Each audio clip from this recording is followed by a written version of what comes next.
O que você vai ouvir agora tem um objetivo altamente didático de esclarecer àqueles que ainda não tiveram um avanço no seu conhecimento dos nomes verdadeiros, da transliteração, da autêntica origem escritural, de terem avançado no conhecimento conforme nos recomendam as Escrituras Sagradas. Conheçamos e prossigamos em conhecer. Aí, o livro de Osés, capítulo 6, versículo 3. E também crescendo na graça, no favor imerecido, no conhecimento. Você tem um período inicial, seu conhecimento das verdades eternas, um crescimento e, como se pudéssemos comparar, deixando de lado os princípios elementares da fé, prossigamos, né? Você sai do primário, admissão, vai lá um pré-vestibular, uma faculdade, um mestrado, depois um doutorado, ainda tem após o doutorado, né?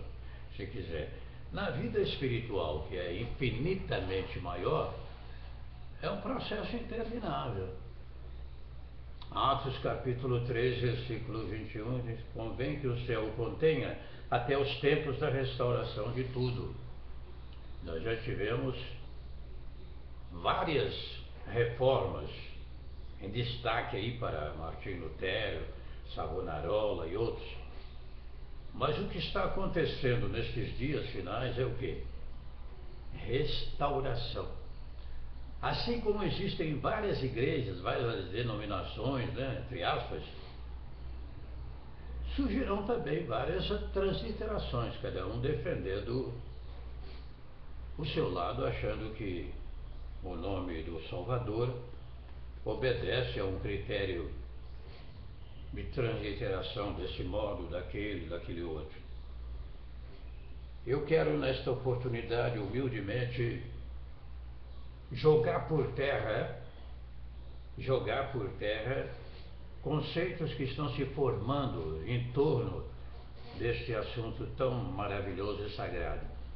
E trazer de volta a alegria dos corações daqueles que, envolvidos nesse clima de dúvida e confusão, muitas vezes não conseguem visualizar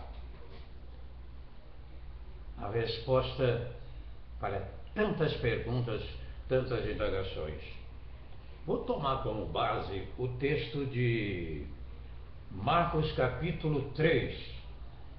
Eu gostaria que você prestasse muita atenção no que está sendo dito agora, porque nós não estamos negando, retrocedendo, mas colocando de maneira didática e verdadeira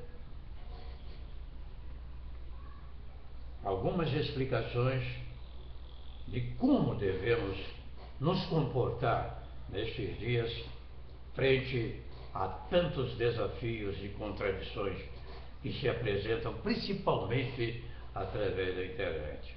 Vamos lá? O título aqui é A Blasfêmia dos Mestres da Lei. Então, Yahushua entrou numa casa, reuniu outra vez a multidão, de modo que nem conseguiam comer. Quando os seus ouviram isso, saíram para o prender, pois diziam: está fora de si. Os mestres da lei, que tinham descido de Jerusalém, diziam: veja, preste atenção, está possesso de Beelzebu, e pelo príncipe dos demônios expulsa os demônios. Assim, Yahushua, chamando-os a si, disse-lhes por parábolas: como pode Satanás expulsar Satanás? Se um reino se dividir contra si mesmo, tal reino não pode subsistir.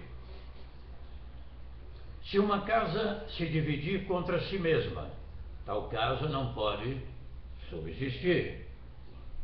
Se Satanás se levantar contra si mesmo e for dividido, não pode subsistir. Chegou o seu fim. O que pretendemos com esse texto escritural? É chamar a atenção daqueles que são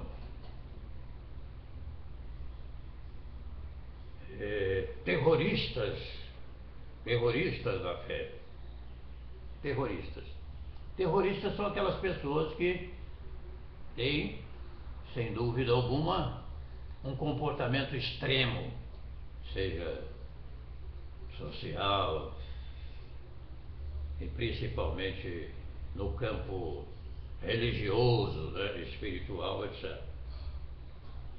Esses indivíduos que dizem que somente quem fala o nome do nosso Salvador, 100% exato, o que ninguém, seu espírito da verdade, é capaz de definir verdadeiramente, eles dizem que somente aqueles que falam os nomes verdadeiros é que terão a salvação eterna.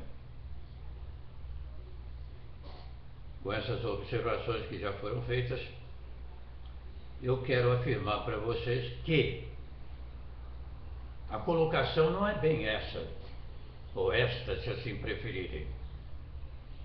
Pois, na realidade, os que professam o nome de Deus, Jesus Cristo, não é mesmo? Sendo o Espírito Santo intocável na sua transliteração, o Ruach HaKodesh, o Ruach Shua, os que professam o nome Jesus Cristo, por exemplo, e que expulsam demônios no nome de Jesus Cristo, obtêm curas e milagres extraordinários no nome de Jesus Cristo. Muitos homens cuja biografia incentiva a tantos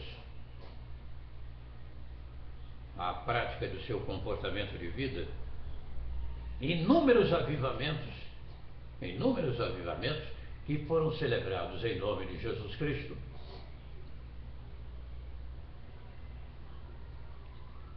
Inúmeros avivamentos que foram celebrados. Nos desperta e nos convoca a pensar o quê? Com base nesse texto. Ressaltando que alguns indivíduos na internet estão blasfemando contra o Espírito Santo, o Espírito da verdade, o Kadosh, o Santo, o Puro, quando tentam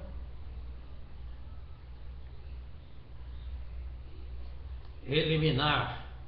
Eu estou tendo cuidado aqui para não me tornar participante das mesmas besteiras que eu ouço por aí. Quando tentam excluir a forma tão didática, tão clara deste exemplo escritural. Ora, se Satanás está se dividindo, está contra si mesmo, então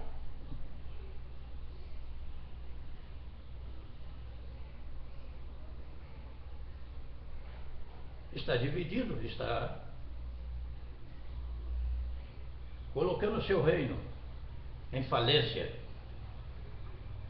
Se uma casa se dividir contra si mesma, tal casa não pode subsistir. Se Satanás se levantar contra si mesmo e for dividido, não pode subsistir, chegou o seu fim. Ora, se pelo nome de Jesus Cristo ele é envergonhado, expulso, e tantas vidas que são libertas, por que não damos crédito a essa revelação escritural de que aqueles também que praticam o nome de Jesus Cristo exercem uma autoridade verdadeira?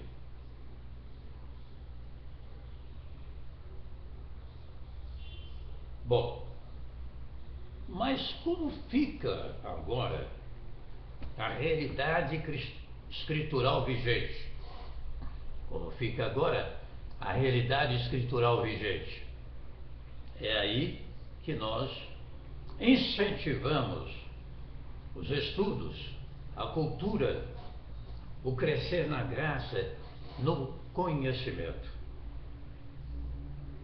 E acrescentamos aqui, não vai nessa declaração nenhum propósito, sinceramente, humildemente, nenhum propósito avocativo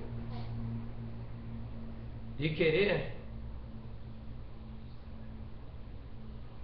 expressar essas verdades com o olhar de desprezo para aqueles que não conhecem, mas colocar em observação, e somente aqueles que procuram se aproximar dos nomes verdadeiros, que procuram crescer na graça, no conhecimento e ter um relacionamento com o Altíssimo mais autêntico possível, somente esses irão usufruir do mais fino mel que escorre da rocha, conforme Telerim, livro de Telerim, Salmo 81. Está escrito. Vamos nos reportar aqui. Eu gosto muito desta citação escritural. Telerim, livro de Telerim, capítulo 81.